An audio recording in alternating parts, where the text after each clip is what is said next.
اگر آپ لوگوں کے ساتھ یا آپ لوگوں کے جاننے والوں کے ساتھ کوئی پیرانارمل قصہ پیش آیا ہے تو ہماری ای میل آئی ڈی پر ہم سے شیئر کریں۔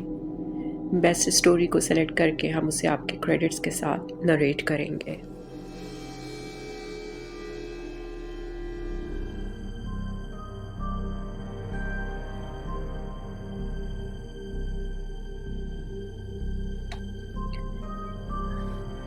ایک مرتبہ جو ہی میں نے کھڑکی کھولی سامنے آفتاب کھڑا تھا۔ میں ذرا پیچھے ہٹی اور مکمل اطمینان سے پوچھا، کیا بات ہے؟ اس نے جواب دیا، فرحانہ، میں تم سے بدلہ ضرور لوں گا، تمہیں شاید وہ تھپڑ یاد نہیں، دیکھتی جاؤ میں تمہیں برباد کر دوں گا۔ اس نے میری آنکھوں میں آنکھیں ڈالتے ہوئے کہا۔ میں کانپ کر رہ گئی، میرے ذہن میں آندھیاں سی چلنے لگی۔ میں نے فوراً کھڑکی بند کر لی۔ شام کو عرفان آئے تو میں نے باتوں میں انہیں یہاں سے چلنے کو کہا، لیکن انہوں نے یہ کہہ کر ٹال دیا کہ یہاں کیا پریشانی ہے۔ کاش میں اسی دن انہیں سب کچھ بتا دیتی تو شاید وہ سب کچھ نہ ہوتا جو بعد میں ہوا۔ فرحانہ نے ایک سردہ بھری اور دوبارہ اپنی داستان سنانے لگی۔ اس دن کے بعد آفتاب دوبارہ نہیں آیا اور نہ ہی مجھے نظر آیا۔ میں اس واقعے کو بھول گئی۔ کچھ عرصے کے بعد خدا نے ہمیں چاند سی بیٹی سے نوازا۔ ہماری خوشی کا کوئی ٹھکانہ نہ رہا۔ ہم نے اپنی بچی کا نام شمائلہ رکھا۔ میری شمائلہ میری آنکھوں کا تارا تھی اور اس کی آنکھوں سے آنسوؤں کی برسات شروع ہو گئی۔ میں نے خاموشی کا سکوت توڑا۔ پھر کیا ہوا؟ میں نے پوچھا۔ وقت گزرتا گیا اور میری بیٹی 3 سال کی ہو گئی۔ میں اس کی ہر ضرورت کا خیال رکھتی تھی۔ عرفان بھی اس پر جان چھڑکتے تھے۔ ہماری زندگی یوں ہی خوشی سے گزر رہی تھی کہ نہ جانے کس کی نظر ہمارے ہنستے بستے گھرانے کو لگ گئی۔ ایک دن میں اپنے کمرے کی صفائی کر رہی تھی کہ دروازے پر دستک ہوئی۔ کون؟ میں نے دروازے کے قریب جاتے ہوئے پوچھا۔ شمائلہ ساتھ والے کمرے میں سو رہی تھی۔ میں ہوں باجی، جلدی سے دروازہ کھولیں، فرخندہ نے کہا۔ میں نے جلدی سے کنڈی کھول دی اور فرخندہ نے بغیر کچھ کہے سنے مجھے ایسی خبر سنائی کہ میرے پیروں تلے سے زمین نکل گئی۔ باجی، آپ کے میاں کو کھیت میں زہریلے سانپ نے ڈس لیا ہے۔ وہ حویلی میں پڑے ہیں، آپ جلدی چلیں۔ اور میں ننگے پاؤں حویلی کی طرف دوڑ پڑی۔ وہاں پہنچی تو دیکھا سامنے چارپائی پر عرفان زندگی اور موت کی کشمکش میں مبتلا تڑپ رہے تھے۔ میں دوڑ کر ان کے قریب گئی۔ عرفان، کیا ہوا؟ یہ سب کیا ہوا ہے؟ میں نے ان کا سر اپنی گود میں رکھتے ہوئے بے تابی سے پوچھا، اور جب آپ میں وہ صرف اتنا کہہ سکے، فرحانہ، شمائلہ کا خیال رکھنا، اور ان کی آنکھیں ہمیشہ کے لیے بند ہو گئیں۔ میں وہیں چیخ مار کر بے ہوش ہو گئی۔ ہوش آیا تو خود کو حویلی کے کمرے میں پایا۔ میری آنکھیں ابھی ہی کھلی تھیں کہ سامنے کے منظر نے میرے ہوش اڑا دیے۔ میرے سامنے آفتاب احمد کھڑا کمینگی سے مسکرا رہا تھا، جبکہ میری معصوم بچی شمائلہ اس کے مضبوط بازوؤں سے نکلنے کے لیے ناکام جدوجہد کر رہی تھی۔ میں اٹھ کر بیٹھ گئی۔ تم میری بچی کو چھوڑو، کیا چاہتے ہو تم؟ میرے لہجے میں نفرت و حقارت نمایاں تھی۔ میں بہت جلد اس کے قریب پہنچ گئی تاکہ شمائلہ کو اس کی گرفت سے آزاد کرا سکوں۔ مجھے پہچانا تم نے؟ میں آفتاب احمد، وہی جسے تم نے تھپڑ مارا تھا، یاد آیا؟ جانتی ہو میری زندگی میں میرے ماں باپ نے بھی کبھی مجھے نہیں مارا۔ تم کیا سمجھتی تھیں کہ میں اپنی بے عزتی بھول گیا ہوں؟ میں اتنا عرصہ خاموش صرف اس لیے تھا کہ تمہارے لیے مناسب سزا تجویز کروں، اور آج وہ وقت آ گیا ہے کہ میں اپنا بدلہ لے سکوں۔ عرفان کو بھی میں نے ہی راستے سے ہٹایا ہے۔ میں تمہیں برباد کر دوں گا۔ اس نے بچی کی طرف دیکھتے ہوئے کہا۔ ہاں، میں اپنے اور تمہارے بیچ آنے والی ہر چیز کو تباہ کر دوں گا۔ وہ میری بچی کو لے کر کمرے سے نکل گیا۔ میں پیچھے چلاتی رہی کہ چھوڑ دو میری بچی کو، خدا کے لیے چھوڑ دو۔ میں چیختی رہی، تڑپتی رہی، لیکن اس بھیڑیے پر بھلا کیوں کوئی اثر ہونا تھا۔ میری سمجھ میں نہیں آ رہا تھا کہ کیا کروں۔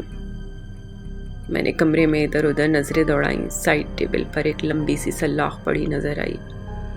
مجھے معلوم نہیں کہ وہ وہاں کس نے رکھی تھی، اور نہ یہ سوچنے کا میرے پاس وقت تھا۔ میں نے فوراً سلاخ اٹھائی اور دروازے کے لاک میں گھسا کر اسے کھولنے کی کوشش کرنے لگی۔ تھوڑی دیر میں دروازہ کھل گیا اور میں پاگلوں کی طرح حویلی کے کمروں میں اپنی بچی کو تلاش کرتے ہوئے اور آوازیں دیتے ہوئے دوڑ رہی تھی۔ میری حالت بہت بری تھی، سر کے بال بکھر گئے تھے چہرہ آنسوؤں کی وجہ سے۔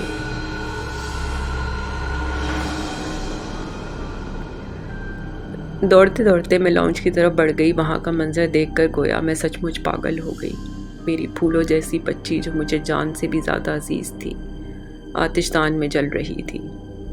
تکلیف کی شدت سے وہ تڑپ رہی تھی، لیکن جب تک میں اس کے قریب پہنچی اس کی آخری چیخیں تقریباً ختم ہو چکی تھیں اور وہاں صرف اس کا کوئلہ جسم تھا۔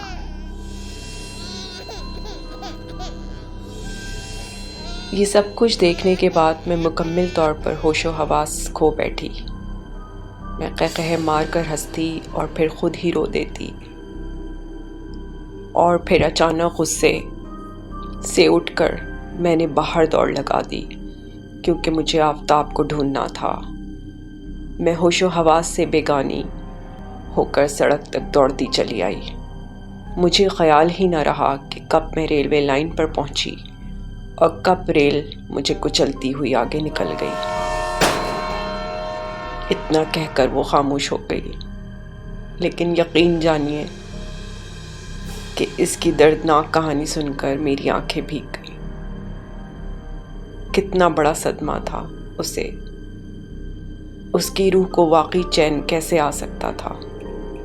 میں نے دل میں سوچا کہ اچانک اس کی غصیلی آواز کانپ اٹھی۔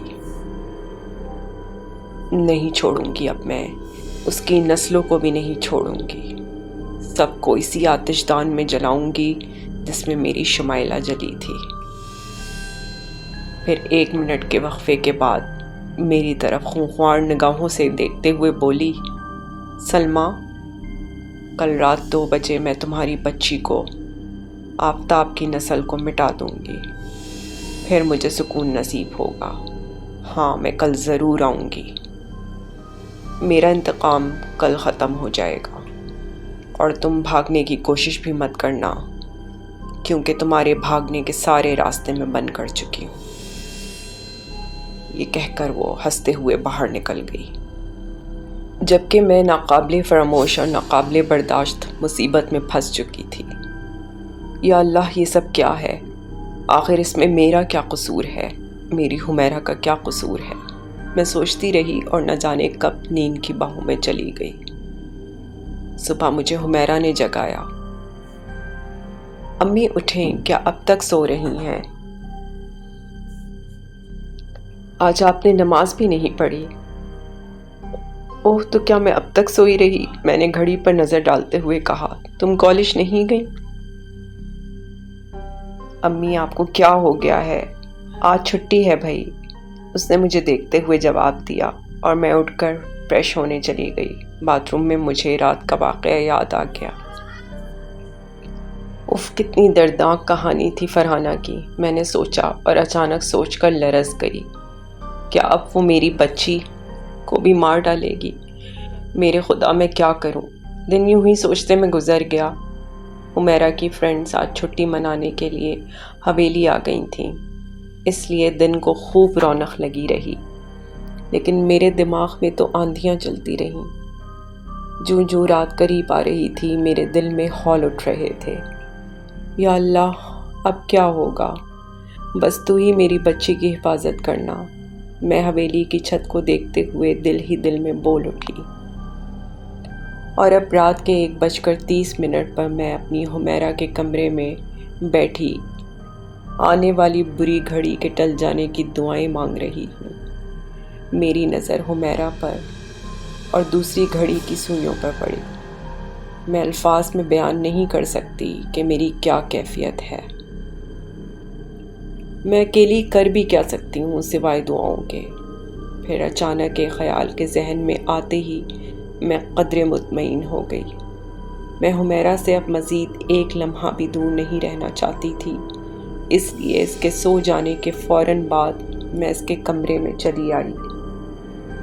ابھی میں آنے والی گھڑی کی پیچیدگیوں کے بارے میں سوچ ہی رہی تھی کہ اچانک گھڑی نے 2 بجنے کا اعلان کر دیا۔ اچانک ہی کمرے میں دھواں سا اٹھنے لگا۔ تسبیح حسب معمول میرے ہاتھ میں تھی۔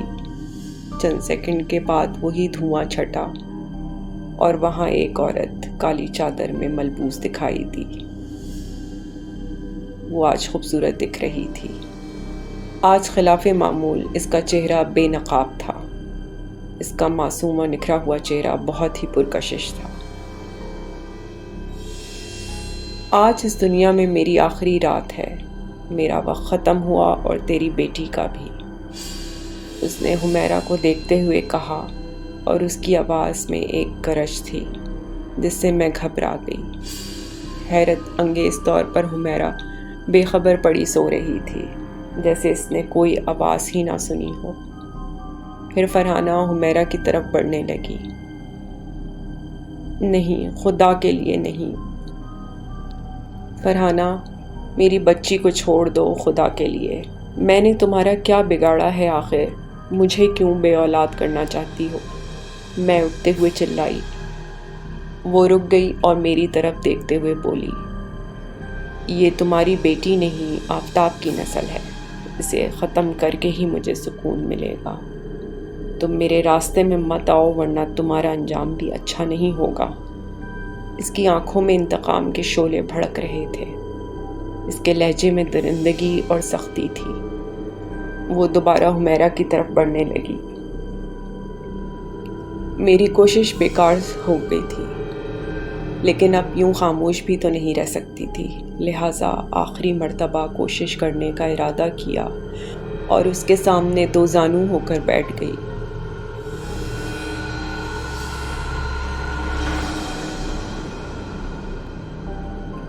نہیں فرحانہ، تمہیں تمہاری مامتا کا واسطہ، تمہیں تمہاری مری ہوئی بچی کا واسطہ۔ اور میں نے اپنا دوپٹہ اس کے قدموں میں ڈال دیا۔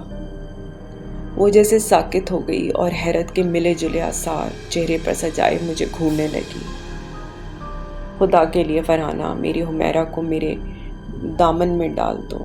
خدا کے لیے اسے کچھ مت کہو۔ کیا کسی ماں کی گود کو اجاڑ کر تمہاری روح کو سکون مل جائے گا؟ کیا یہی ہے تمہارا انتقام؟ فرحانہ، اسے اپنی شمائلہ سمجھ کر چھوڑ دو، پلیز رحم کر دو۔ تمہیں ایک ماں کی آنکھوں سے بہنے والے آنسوؤں کی قسم۔ اتنا کہہ کر میرے جسم سے مزید بولنے کی طاقت ہی چھن گئی ہو۔ میں وہیں اس کے قدموں میں سر جھکائے بیٹھ کر آنسو بہانے لگی، کیونکہ میں اس کے علاوہ اپنی بچی کو بچانے کے لیے اور کچھ بھی نہیں کر سکتی تھی۔ میری یہ حالت دیکھ کر شاید فرحانہ بھی آپ دیدہ ہو گئی۔ اٹھو جاؤ سلمیٰ، تم جیتی اور میں ہاری۔ آج ایک ماں نے دوسری ماں کے انتقام کو اپنے آنسوؤں سے زیر کر دیا۔ جاؤ خوش رہو، تم دونوں میرے سکون کے لیے دعا کرنا۔ اس نے ایک نظر سوئی ہوئی حمیرہ پر ڈالی اور ہوا میں تحلیل ہو گئی۔ اگر آپ کو یہ سٹوری پسند آئی ہے تو پلیز لائک، سبسکرائب اور شیئر ضرور کریں، اور مجھے کمنٹس میں بتائیں کہ آپ کو اس سٹوری میں کیا اچھا لگا اور کیا نہیں۔ آپ کی سپورٹ کا بہت بہت شکریہ۔